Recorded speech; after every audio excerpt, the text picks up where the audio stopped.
need a microphone to be able to talk, but I'm not going to go continuously today through the different through the whole time. I'm going to do a variety of preparances. I hope you all can hear me. I think.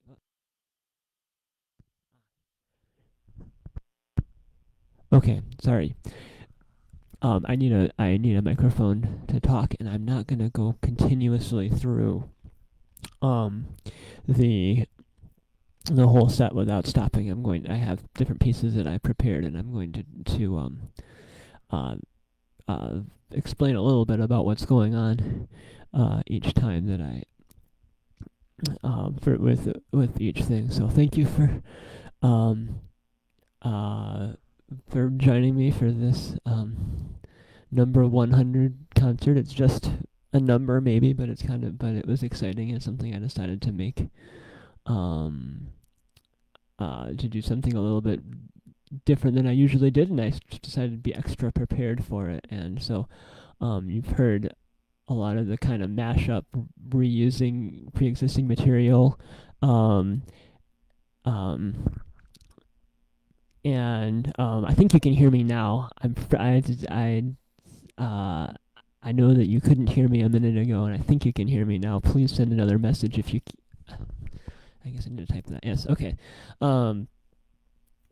So and so thinking about deconstructing, challenging, taking pre-existing material, thinking about the relationship that I have with it, and the things that it represents, and the relationship that I want all of us to have with this this music, and challenging it, and also celebrating some of the creation of it, and working something toward more justice and equity.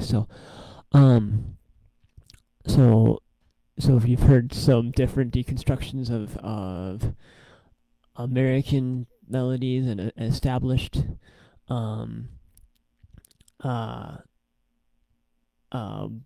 traditions, and one of them in particular was the mashup of um, Eric Satie's first gymnopédie. I don't know if I know how to say that word. Somebody can help me pronounce it later. But um, the no no no no no no no no no, and mashing that up with 12-bar blues. So that was sort of where the exploration of blues started. So that was Mushim Ikeda who'd recommended that piece, and I'm always looking for other suggestions of things that would be interesting to hear together and interesting to construct by deconstruct by having them be together. So so you heard that, and I actually I have another sort of list of short kind of mashup pieces that I'll be going through. That they're very short, and each one, for being a minute or two long, each one takes hours and hours of practice. So believe it or not, this kind of thing is really hard. So that first one that I have is the using the melody to Bizet's opera Carmen for the Toreador aria, and it was requested by my friend and collaborator Darnell Ishmael, who is celebrating his 50th birthday on Saturday, and this is a celebration of that. Of him, and he's an incredible singer, including an opera singer. So the baritone Toreador aria was particularly fitting, we thought, and I'm going to play that at the same time as playing Happy Birthday, and then I'm going to play something that I'd played about 3 years ago for the 4th of July, sort of doing another kind of deconstruction of patriotic melodies, and the idea of our flag and stars and stripes dominating forever, and how troubling and horrifying I thought that would be. So and I will tell Darnell happy birthday for you, Sugar Bear. Thank you for saying that. And once again, great to have all of you here.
Um, so so that last one I took uh Que Sera Sera, which is a song that really I really never personally was able to or personally never found it a song that that was particularly great to me. I think I was troubled by the idea of a woman just singing, "Well, I'm just gonna take whatever happens and whatever." The way I hear it, it's like, well, whatever will be, but really whatever the patriarchy decides that my life ought to be is what it ought to be, is what I hear. And I don't, maybe I'm hearing it wrong, but that's what I hear, and that sort of bothered me. So I thought that was something that deserved to be challenged. I don't know what it. If you also heard, I've been working on the railroad. I don't know what necessarily that song says to que sera sera. I haven't really figured that out. Maybe somebody else can help me with that. But musically, they made a very interesting mashup. I have a whole list of different songs that I'm trying to deconstruct. I'll post it to Facebook eventually, and I'm always looking for songs to add to the list too, and suggestions of things that would make sense to combine, or things that'd be interesting and provocative or weird or fun to combine. So that was one thing that I was trying. And the next one is mostly using the God Save the Queen, which really is with the 3/4 and the very consistent 3/4 rhythm that it has. It's just very easy to work with musically. So I just did a lot of different kinds of mashups with that song that sound a lot like Charles Ives, who was known for doing one of the composers known for doing this kind of music, and I think he's used the "God Save the Queen" melody. It's probably "God Save the King" then, or "My Country 'Tis of Thee," or whatever you want to call it. My piano students play a song with that exact melody called "This Is My Planet Earth."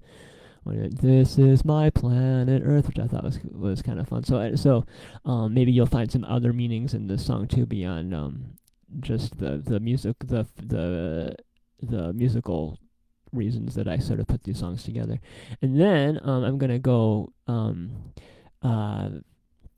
think back to about a week ago and play a mashup that I made for my grandparents who are watching, Barbara and Brad Barnes, who had their wedding anniversary on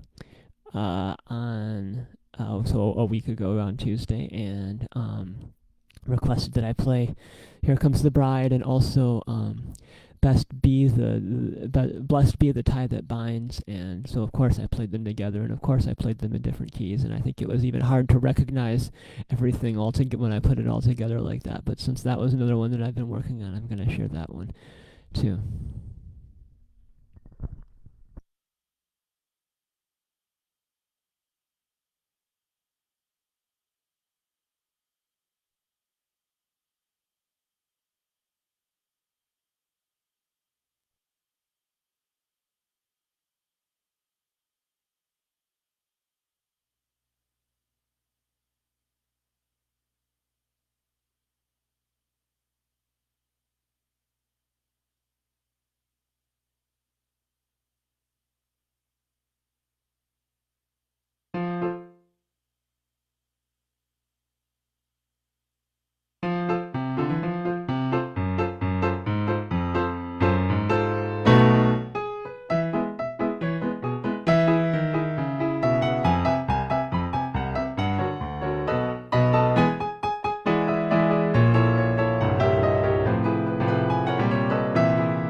Testing.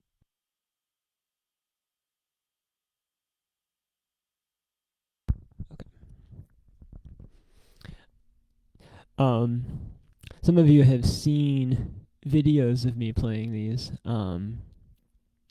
and um, um, and with the videos you don't see all of the outtakes and all of the times that all the mistakes that I make and the 10 or 20 or 30 takes that I did where I didn't like before the one that I chose. So doing them all live, I don't get to choose. It's just whatever comes out comes out. So um so you so it gets easier every time, but it's still it still feel very challenging and very to require a certain kind of precision that's never really been a part of my. It just hadn't usually been a part of my playing. Um, so gonna do a couple more, I think, without stopping. So one of them is another sort of American patriotic song. Two kind of American melodies that I just um want to kind of bring some dissonance by bringing them together. So one of them is the Battle Hymn of the Republic, and the other one is Take Me Out to the Ball Game. And those are sort of musically kind of fit together, but um, I think that the dissonance that it creates in the experience of listening, somebody said was like a protest. So I might hopefully it's that. Hopefully it can feel a little bit like that. And then um, I am doing using some movie melodies uh, as a just another way of deconstructing culture. So you'll hear Somewhere Over the Rainbow in another piece, and then after that you'll hear um, the Star Wars theme and A Whole New World from Aladdin together. And I'm gonna go right into that, which fits into something that that I've been playing with the song with John Lennon's Imagine, along with You Are My Sunshine, and I've never really figured out what it means. I think that there's a lot that's really beautiful, especially about the Imagine song. Yet I'm also aware that it's represents another white man writing a song and another European sort of dominance in the world, and so I'm not totally sure what to do with it. I think it's kind of a unique combination. So all of them, I'm gonna just kind of go through um, all of those, and thanks again for being here with me.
Thank you again. Um, so thank you, and I've got a lot of comments too. Thank you for the comment about Charles Ives, and he's one of many people who's taken pre-existing material and repurposed it. But I think even every jazz musician who's played a lot of tunes from musicals and a lot of tunes that were written from some kind of musical establishment and were repurposed. And it's just a great. I think it's a great American tradition that I really appreciate. Um, so uh, and you are my sunshine. Maybe it was a two-sided love affair, I suppose. Um, and I see and Jean is watching, and she was the one who challenged me to learn um Bohemian Rhapsody, I thought and it was another really interesting experience, really interesting thing for me to engage with and think about how I might present the song authentically, and also about how it's such a beautiful song, and it really just really richly celebrates um, music, and I've done some research about it, and and about Queen, and about Freddie Mercury, who wrote the Bohemian Rhapsody song, um, and and it can be, it's, I think, one of the things that I discovered is that celebrating his music is also celebrating a queer person of color. But I think it also is still is Freddie Mercury, I believe, was born in Africa and has Persian ancestry, but and it somehow still feels like a little bit of just a British rock band that kind of reinforces European hegemony, and I mash it up with another European composer, the J.S. Bach Prelude in C major. So I don't know. That maybe, and it sometimes they fit together, and sometimes I think they create the kind of beautiful experience that both composers maybe had envisioned, and other times they create something other than that really beautiful experience, and they create some kind of really interesting clash. And I don't know if that's kind of maybe part of the way forward, or I'm still just looking for um, suggestions. And so, but thank you for just all being here. So I had planned to be playing until 1. I'm gonna go a little bit longer because I started late, I hadn't timed the talking into my concert time, and it took making my concert quite a bit longer. I think I had timed it to be about 40 or 45 minutes, and it's been more than that already. So I have one. So with the internet, you're already where you are, and you'll do what you need to do, and not what you and leave when you need to leave, and you can do a lot of other things while playing this concert, and you don't have to be in. As much as I hate not being in the same place together, there's a lot of convenience that it brings. So I'm just gonna keep on going, and you're welcome to just keep tuning in and out, and inviting other people to come and watch. So the last thing is, I'm going back to what I said in some of the uh, uh, the original post for this concert, going back to sort of um, deconstructing, challenging, pushing back against the Star Spangled Banner. Um, and I've been learning. I mean, I've always listened to the song and heard it on the 4th of July or what at football games and whatever, and it never was really something that I liked, but I don't think I quite understood the extent to which it was just highly problematic and highly just reinforcing white supremacy. I mean, I learned a little bit during thanks to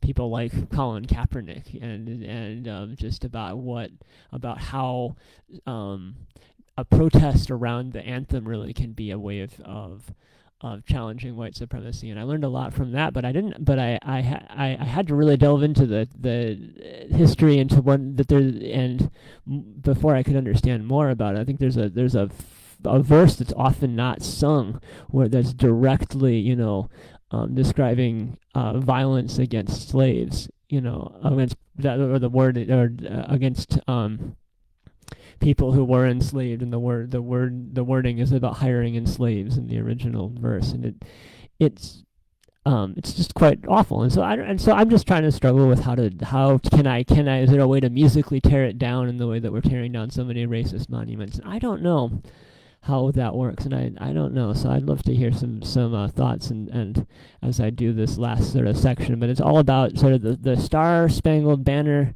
and the idea of the national anthem. At the very end, I'm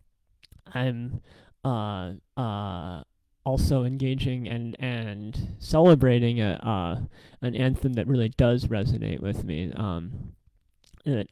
That's called a national hymn or national anthem for specifically in the African American or community, and Lift Every Voice and Sing by James Weldon Johnson, and the melody was by his brother Rosamond Johnson.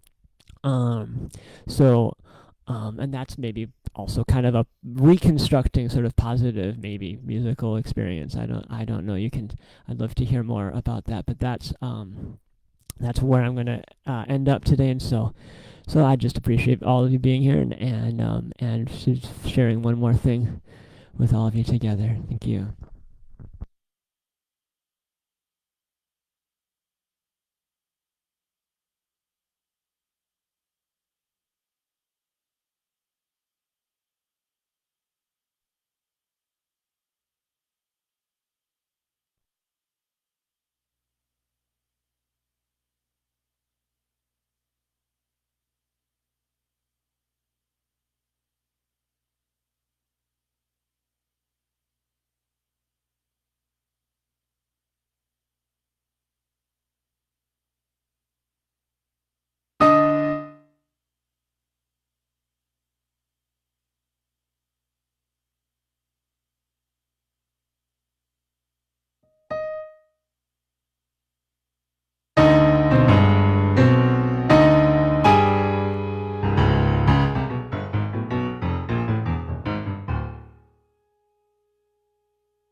Well, thank you. So that was today's 100th live streamed concert. Wasn't usually it's called a number them as improvisations. This one had some improvisation, but a lot of things that I had just worked on for a long time. And so this was great to know that you are all here and to share this all with you and to see the number of people watching and see the comments that you've left, and I really appreciate the feedback and the if you have any other thoughts about what this was like, or what else to do or to not do with some of the deconstructing that I'm just finding myself really drawn to and really passionate about, and that I suddenly have some time to work on, the time that I've wanted for years, that I haven't had for years, to work on and to really be able to effectively play multiple things at the same time and play them in unusual ways and very technically demanding ways, but ways that are really just actively deconstructing. I'd just love to hear more about that, have some conversations about it, give me more prompts and ideas and things that they can put together. I've already got a list of things that have been suggested beyond what I've already learned, but let's just keep it going. I really would like it to be something that is meaningful. So have a great rest of your day. I will be back tomorrow improvising in 23 hours. Usually I've always started late, so even though I say they're at noon, the setup just always takes longer. You'd think I'd learned by now, but I think I've just gotten into a habit of starting late. So it'll be about 12:15 tomorrow. 12:15 Pacific time. So I'll be back, and I'm not planning to stop until we can all, until I'm allowed to leave the house. I'm not really planning to stop. And I just think this is a really meaningful discipline and practice for me. So we will just keep this going. I look forward to just seeing you all again soon, and just thank you so much. Have a great day.